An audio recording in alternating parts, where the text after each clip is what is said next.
before the first light of dawn painted the Lagos sky in soft hues of orange and purple. Before the pulse of the city began to reverberate through the streets, Ada was already awake. The hum of the world was still far off, drowned beneath the thick blanket of humidity that clung to the earth after a heavy night's rain. The air, warm and dense, stuck to her skin as she stepped outside the small quarters she had called home for years, an apartment that felt more like a refuge than a place of comfort. The street was still dark, the only sounds the faint scurrying of distant rats and the occasional cough from a passing trucker as the city slowly stretched and yawned in preparation for another busy day. The pungent smell of diesel mixed with the earthy scent of wet soil, clinging to her nose. And then, there was the familiar odor of frying yam from a nearby vendor, whose stall would soon fill with customers. Ada moved quickly through the streets, her body familiar with this route. She walked with purpose, her feet lightly tapping against the cracked pavement, the tip of her worn slippers catching the broken surface as she passed by makeshift homes and market stalls still covered in tarps. She was used to it all, the noise, the chaos, the disarray, but it was a world that never seemed to truly belong to her. She had always been an observer, a spectator. The towering skyscraper she worked in loomed ahead, its sleek glass and steel structure a stark contrast to the world she walked through. The buildings seemed out of place here, as though the city had swallowed it up but didn't quite know what to do with it. As Ada approached, the weight of the glass doors, so clean and pristine compared to the worn-out pavement outside, made her chest tighten. Her life, too small in comparison, felt like it had been relegated to the edges of this grand city, far from the glitz and glam of its towering structures. Inside the office, the morning sun cast a soft glow against the polished floors, reflecting off the tall windows that overlooked the sprawling, chaotic city. Colonel Adeyemi stood near the window, his back to the room, adjusting his shirt and tie as he prepared for an important business meeting. His mansion in Victoria Island was still under renovation, new marble floors, golden fixtures, and a vast pool to rival the likes of the rich and famous. Colonel had it all. The cars, the suits, the power, but none of it was enough. Not anymore. The empire he had built from the ground up was on the brink of expansion, and this meeting was the last piece to make it all come together. He barely noticed the soft sound of Ada's footsteps as she entered with his coffee. He was engrossed in a series of business emails, his fingers tapping away at the screen of his phone, already lost in the day's demands. He didn't hear her hesitation as she set the steaming cup down in front of him, her gaze lingering on him, a subtle, silent concern forming in the depths of her tired eyes. "Sir," she said, her voice just above a whisper, barely audible in the cavernous space of the office, but enough to catch his attention. "You should be careful. Some deals, they're not what they seem. Please, stay away from this one." Colonel's eyes flickered up briefly from his phone, catching her tired face. But the concern didn't register. She was just the maid. Just another part of the background. "I'll be fine, Ada," he replied, dismissing her with a wave of his hand. "This is business. Everything will be fine." But there was something in her voice that gave him pause, a tremor, a quiet warning. The words lingered in the air, unspoken but powerful, hanging in the stillness of the room. He didn't know it then, but those words would mark the turning point. The moment when the world would tip over, sending them both into a downward spiral neither of them could have anticipated. Ada stood silently for a moment, watching Colonel's back as he focused on his phone. She had seen the signs before, small hints of trouble hidden beneath his confidence and brash business tactics. She had grown up with that same kind of ambition, the kind that would risk everything for the promise of more. She knew it well, perhaps too well. But Ada, despite her humble station, had something Colonel lacked, a deep sense of moral clarity. She understood the true cost of ambition and the lengths some would go to obtain it. Her fingers tightened around the tray she held, her knuckles white. Her eyes were filled with a quiet sadness, the kind that only comes from seeing a person walk willingly into their own destruction. Still, she turned and left the office, her footsteps lighter than before, despite the weight of what she had said, knowing the outcome was no longer in her hands. Colonel, however, remained oblivious. He stood by the window, watching the city below, unaware that the forces of his own success were about to tear him apart. The noise of Lagos, its bustling streets, its desperate cries for attention, was muffled by the glass that separated him from the world he had conquered. Kunal was convinced nothing could touch him. He was untouchable. But outside, in the streets, the world was already moving, and Ada's warning echoed in the corners of the office, waiting for the moment when it would finally be heard. This opening sets the tone for the rest of the story, an exploration of contrasting worlds, subtle tensions, and the inevitability of fate when one is blind to the dangers lurking beneath the surface. Before now, Ada's life was not always this way. It was a life that had been shaped by poverty and struggle, a life where the rhythm of survival became her constant companion. She was born in a small, remote village on the outskirts of Lagos, where the land was barren and the air always felt thick with the dust of hardship. Her father, a mechanic with calloused hands and a quiet pride, could barely keep the roof over their heads. His days were spent bent over rusted tools, fixing anything that could be salvaged. Her mother, once a woman full of laughter and dreams, had fallen ill with a chronic disease that robbed her of her strength. Most nights, her coughing was the only sound that filled the dark corners of their small, cramped home. Ada was the eldest of 4 children, and from a young age, she had been given the heavy responsibility of taking care of her siblings. Her childhood was a blur of cleaning, cooking, and soothing the tears of her younger brothers and sisters. Her mother's weak voice would call her name, but Ada was often too busy with chores to answer. The home, a shack made of corroded metal and scraps of wood, always smelled of old oil, smoke, and the sharp sting of rusted tools scattered on the floor. The weight of constant struggle settled into Ada's bones early. There were days when hunger gnawed at their bellies, and other days when rain seeped through the leaking roof, turning the floor into a slippery, muddy mess. One cold evening, as Ada sat near the hearth, her mother coughed violently, the sound ragged and full of despair. The fire in the small stove flickered weakly, casting long shadows across the walls. Ada had just finished mending the torn cloths her father had brought home from his latest job when the coughs grew louder, more painful. Her mother's frail hands clutched her chest, the pain evident in the way she struggled for breath. Ada had seen this before. Her mother's illness was taking its toll, and she knew the signs too well. The sight of her mother, once strong and nurturing, reduced to a shadow of herself, was the breaking point for Ada. She couldn't live like this anymore. She couldn't allow her siblings to grow up in this place. Her heart hardened in that moment, as a resolve took root within her. She would leave. She would go to the city. She would find work, make money, and send it back home. The promise of something better, even if it was just a small escape from the endless cycle of poverty, burned in her chest like a quiet fire. She dreamed of the city lights, the opportunity that beckoned from the horizon.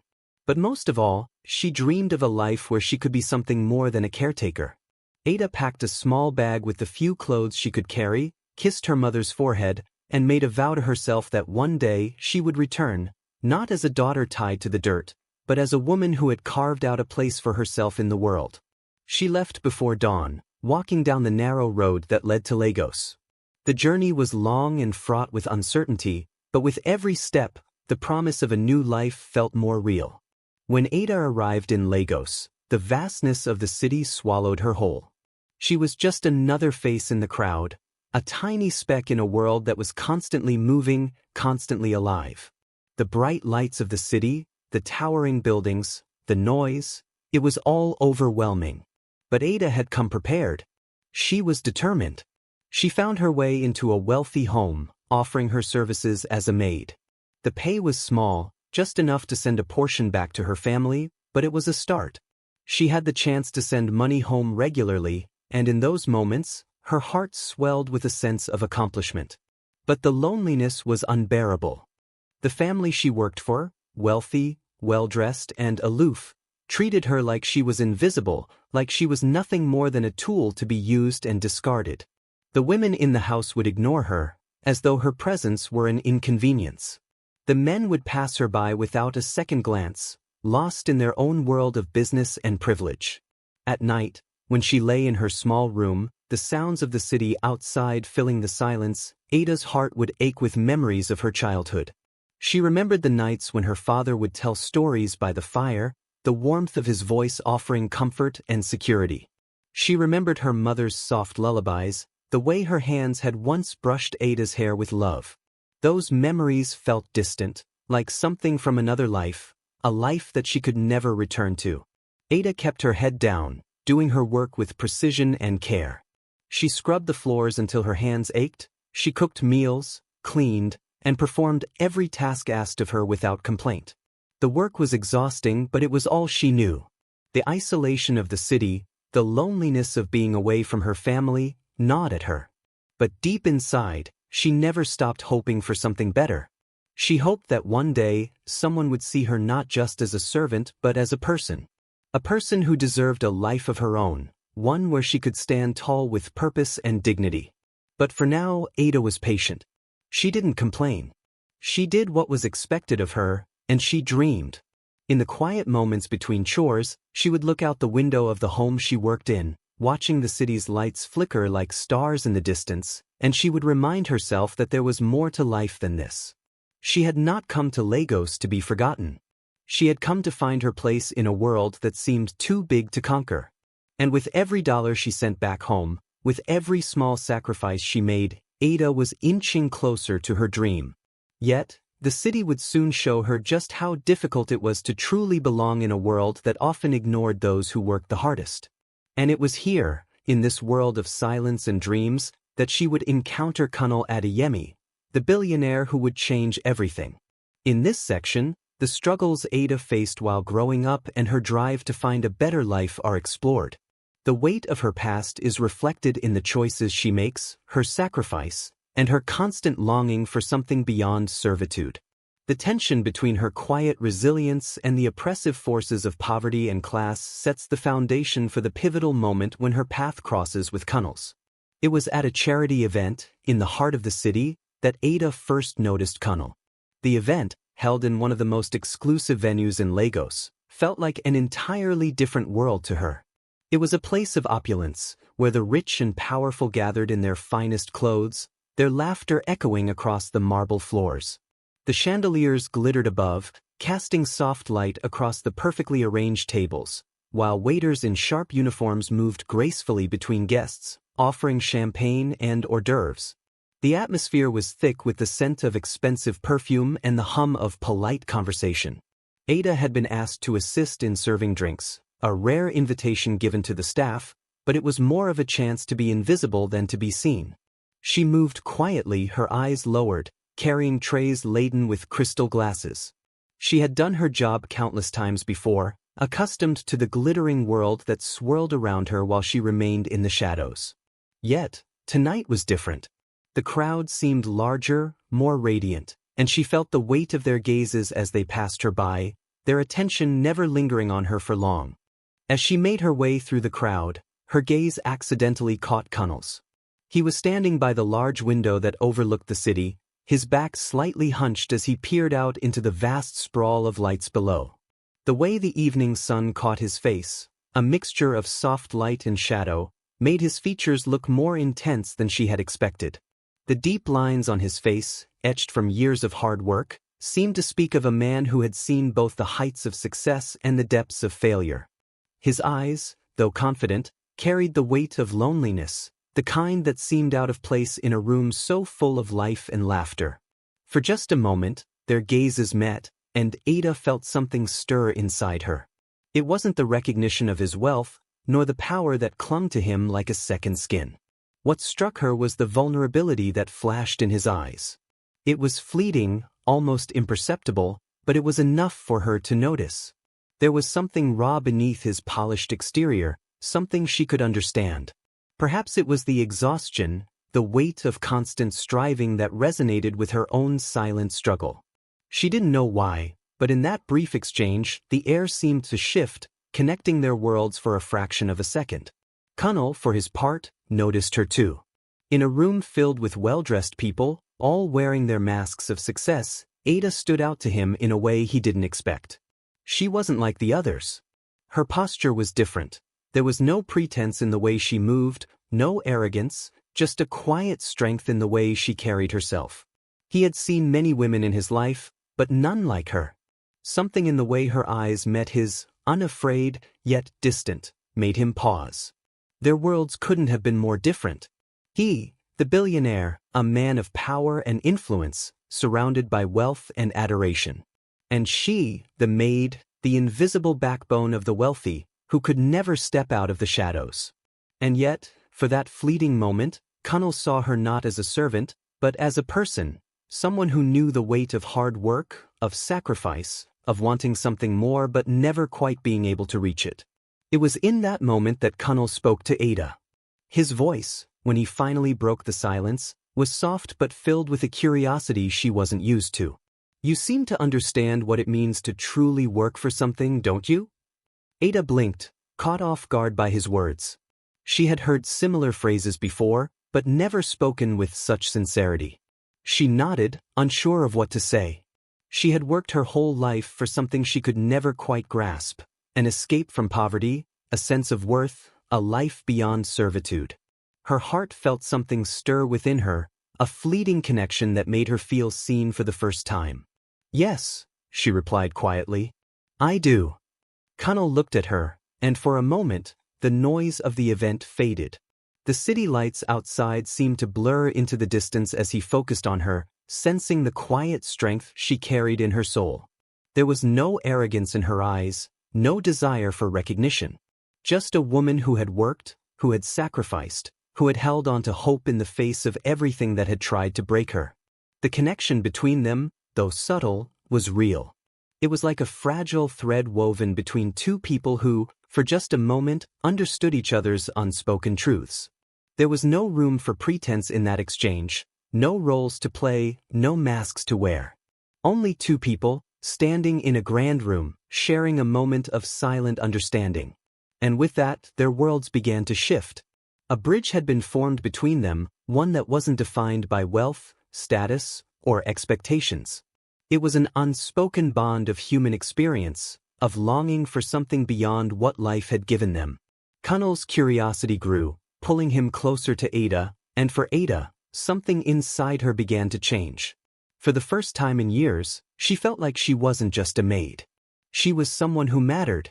They stood there for a moment longer, their silent conversations speaking volumes, before Connell broke the gaze and turned away, his thoughts lingering on her. Ada, too, continued her work, but now with a renewed sense of purpose. Their brief encounter had ignited something inside her, a flicker of hope that perhaps, one day, their paths would cross again, and the connection they shared could grow into something more. As Ada walked away, carrying her tray of drinks, she couldn't help but glance back at him one last time. Connell, now lost in conversation with someone else, was unaware of the way her heart had begun to beat a little faster, the way her mind had begun to entertain the idea of a future where they could stand side by side. The night was far from over, but the spark had been lit. And neither of them knew it yet, but that spark would grow, catching them both in its flames. After the charity event, Connell and Ada's meetings became more frequent, though not in the way Ada had expected. Connell sought her out, not for the services she provided, but for her presence, for her thoughts, for her stories. He asked her about her life in a way that no one ever had. His curiosity wasn't just polite conversation, it was genuine interest. For the first time, he seemed more interested in understanding Ada as a person than in discussing business, wealth, or power. Their conversations moved beyond pleasantries. Connell didn't speak of stock markets or high-rise investments. He asked her about her dreams, the small but precious hopes that sustained her through years of hardship. What did she want? What drove her? Ada, cautious at first, slowly began to open up. The gulf between their worlds, a gulf made of money, status, and social standing, had seemed insurmountable. But as Connell's questions grew more personal, as his gaze softened with an understanding that went beyond mere curiosity, Ada found herself telling him things she had never shared with anyone. She spoke of her dream of starting a small boutique, a modest space where she could sell handmade crafts from her village, woven baskets, beaded jewelry, hand-painted fabrics. It was a dream born from her childhood, from the days when she would watch her mother make small items by hand, pouring love and care into each stitch. Ada spoke of the pain she had felt when her mother fell ill, how her father's sacrifices had shaped her understanding of love and duty, and how, in the quiet moments of life, she longed for something more than just survival. Kunnel listened intently, his sharp mind not calculating the financial potential of her dream, but simply absorbing her words. He was struck by the purity of her desires, by how far removed her dreams were from the cutthroat, money-driven world he had spent his life building. There was no greed in her aspirations, just hope. Hope for a better life, for her family, for a chance to build something beautiful out of the scraps she had been given. For a man who had long been consumed by ambition, who had lived in a world where every relationship seemed to have a price tag, Kunnel found himself yearning for something more. Something real. He admired Ada's strength, her ability to hold on to hope in the face of constant struggle. In a world of boardrooms and billion-dollar deals, her simplicity, her authenticity, was both refreshing and deeply compelling. But as their bond grew, so did the warnings. They came from all directions, though they were subtle, wrapped in concern and caution.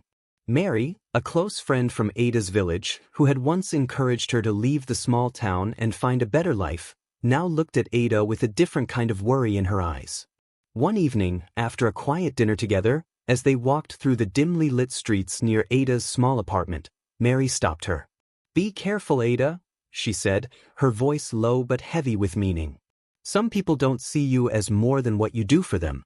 You're just a maid, Ada, no matter how much he talks to you. People like him, they don't get it. They don't understand what it means to struggle." Ada felt the weight of Mary's words, and they struck deeper than she expected. She had grown fond of Kunnel, and the warmth between them had grown undeniable. When she was with him, she felt a spark of possibility, a glimpse of something better, something beyond the small, invisible life she had led. She couldn't deny that she enjoyed his company, that his attention made her feel seen in a way she never had before. But Mary's warning echoed in her mind. Kunnel was not like her. He wasn't from her world. His wealth, his privilege, his place in the world, it was all so different from her own. Ada feared that she was being pulled into a life that didn't belong to her. Was Kunnel truly interested in her as a person, or was she just a fleeting fascination? A charity case, a distraction from his own gilded existence? Despite her reservations, her heart couldn't help but yearn for more. She had spent so long dreaming of a better life, one where she wasn't defined by the role she played in the background. She dreamed of independence, of standing on her own 2 feet, not just as a servant to the wealthy, but as a woman with her own worth, her own voice. Kunnel's presence offered a glimpse of that life. But the more she thought about it, the more she wondered if the cost would be too high. Would she lose herself in the process? Would she become just another part of Kunnel's world, a world of luxury, status, and control? Or would their bond remain something pure, something that transcended the roles they were born into? The tension between her desires and her fears grew. Ada wanted to believe that Kunnel was different, that his interest in her wasn't just a fleeting attraction. But she also feared that the gulf between them was too wide, that their connection was built on fragile foundations. Her dreams of a better life seemed so close, but at the same time, so out of reach. She feared that the more she opened up to Kunnel, the more she would risk losing herself, her identity, her sense of worth. Kunnel, too, seemed to sense the undercurrent of unease in Ada. He could feel the walls she had built around herself, and though he was drawn to her strength, he also sensed her wariness. She spoke of her dreams with an intensity that both captivated and intimidated him.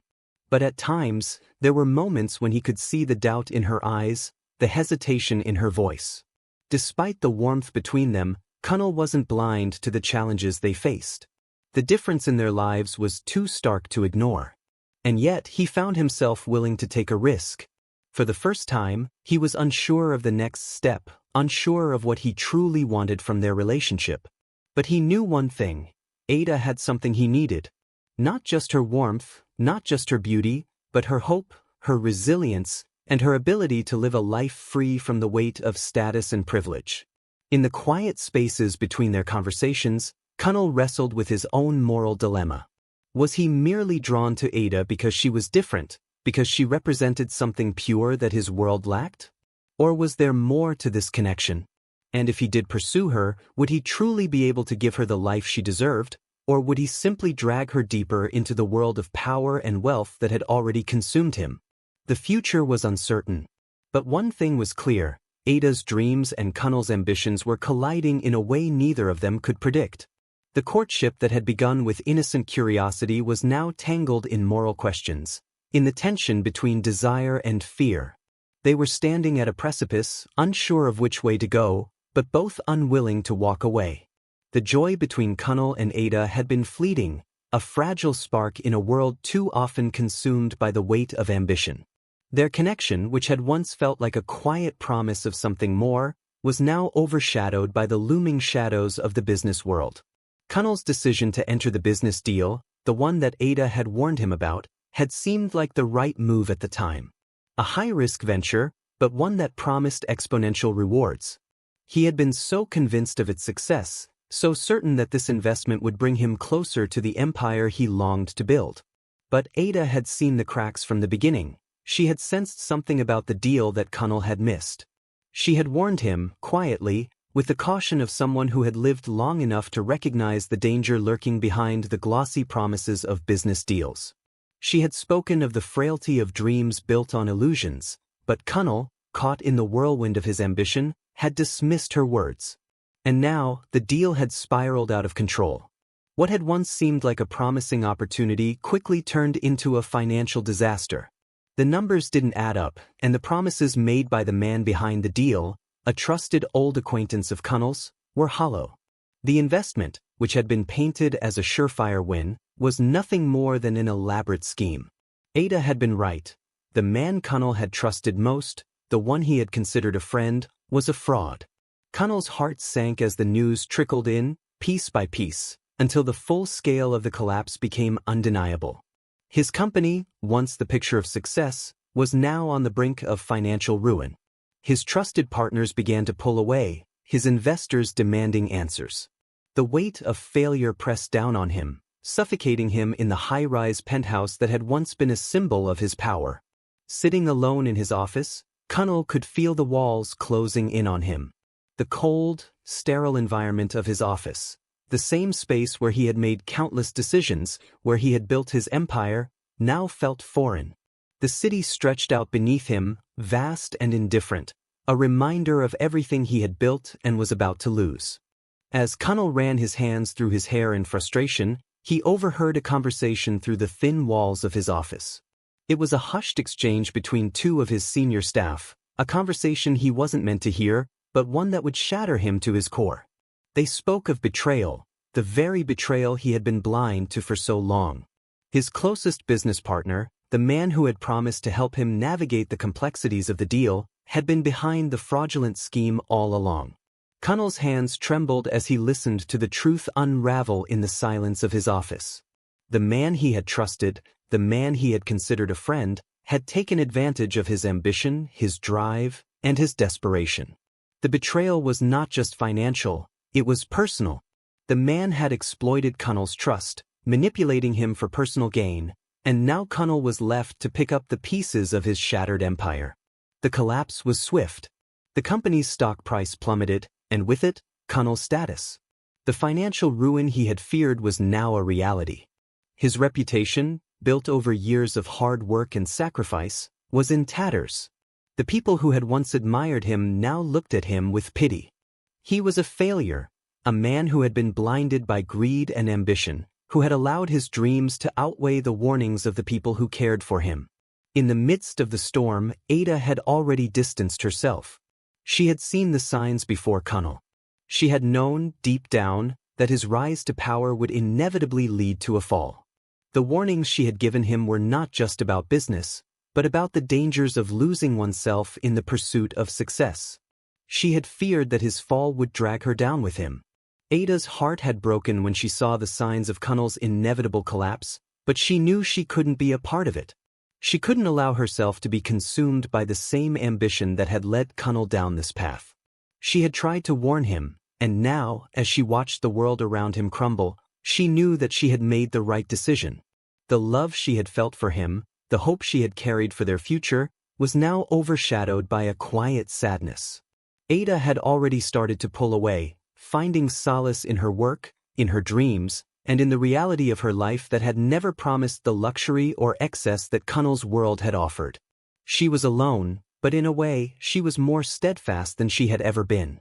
She could not afford to lose herself in his world, not now, not after everything she had fought for.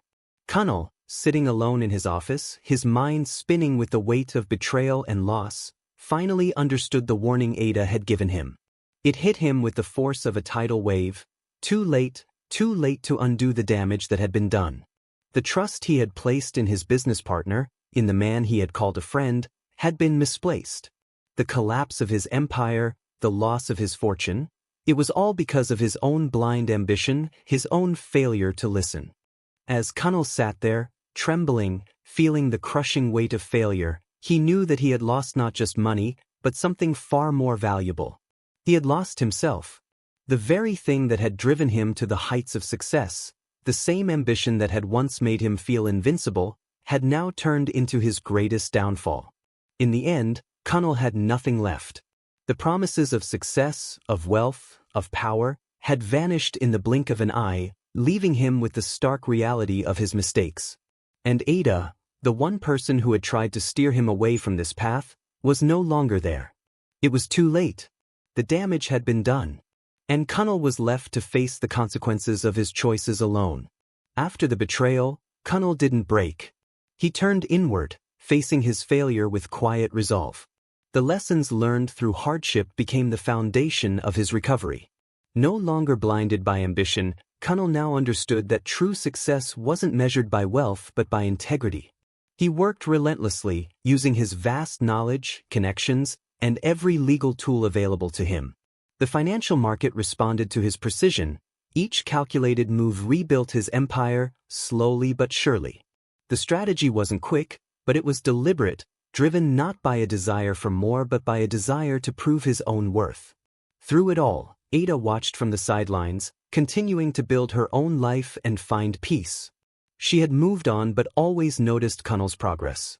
His rise wasn't just about recovering money, it was a fight to reclaim something more vital, the man he had been before ambition clouded his judgment. As Connell rebuilt his fortune, he quietly rebuilt the respect he had once lost, proving to Ada and himself that he was capable of growth. The final showdown wasn't in a courtroom. It was in the boardroom, where Connell now stood tall, no longer consumed by ego but by quiet dignity. He faced the people who had cheered his rise, now eager to watch his downfall. His former partner, the fraudster who had orchestrated his collapse, stood across the table, trying to hide his fear. Connell didn't gloat, nor did he let anger rise. He stood calmly as the evidence was laid bare. He didn't need to shout, the truth was clear. "I don't take joy in this," Connell said, voice steady, eyes unwavering. "But sometimes, the hardest battles are fought within." As the fraudster's lies crumbled, Connell's moral victory became evident. He had reclaimed his integrity, and that, he knew, was worth far more than the wealth he'd lost. This wasn't just a business victory, it was personal redemption. Connell had fought for something much deeper, the person he was meant to be. In the aftermath, Connell and Ada met again, no longer separated by status or wealth. Connell had nothing left to prove to Ada, and Ada had nothing left to prove to him. They were equals now, two people who had endured loss and fought to find themselves again. Connell's eyes were softer, no longer filled with the arrogance of wealth but with the vulnerability of a man who had lost everything and rebuilt it on his own terms.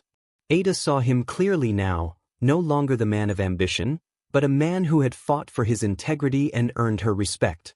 Their connection, once tinged with the uncertainty of ambition and class, was now grounded in mutual understanding. Connell respected her strength, and Ada recognized the true depth of his character. The silence between them was no longer awkward. It was filled with quiet acknowledgement of the journey they had both taken. In the quiet comfort of a cafe by the waterfront, Connell, Ada, and Mary sat together, an unexpected yet harmonious trio. The world they had once inhabited felt distant now, a mere echo of the lives they had lived. Kunnel had no need to boast about his recovery. Ada didn't need his validation. The three of them shared a peace, not in what they had achieved, but in what they had overcome. Ada had found her independence, and Kunnel had reclaimed something far more precious than wealth: respect. They had both learned that peace, not success, was the true measure of a life well lived.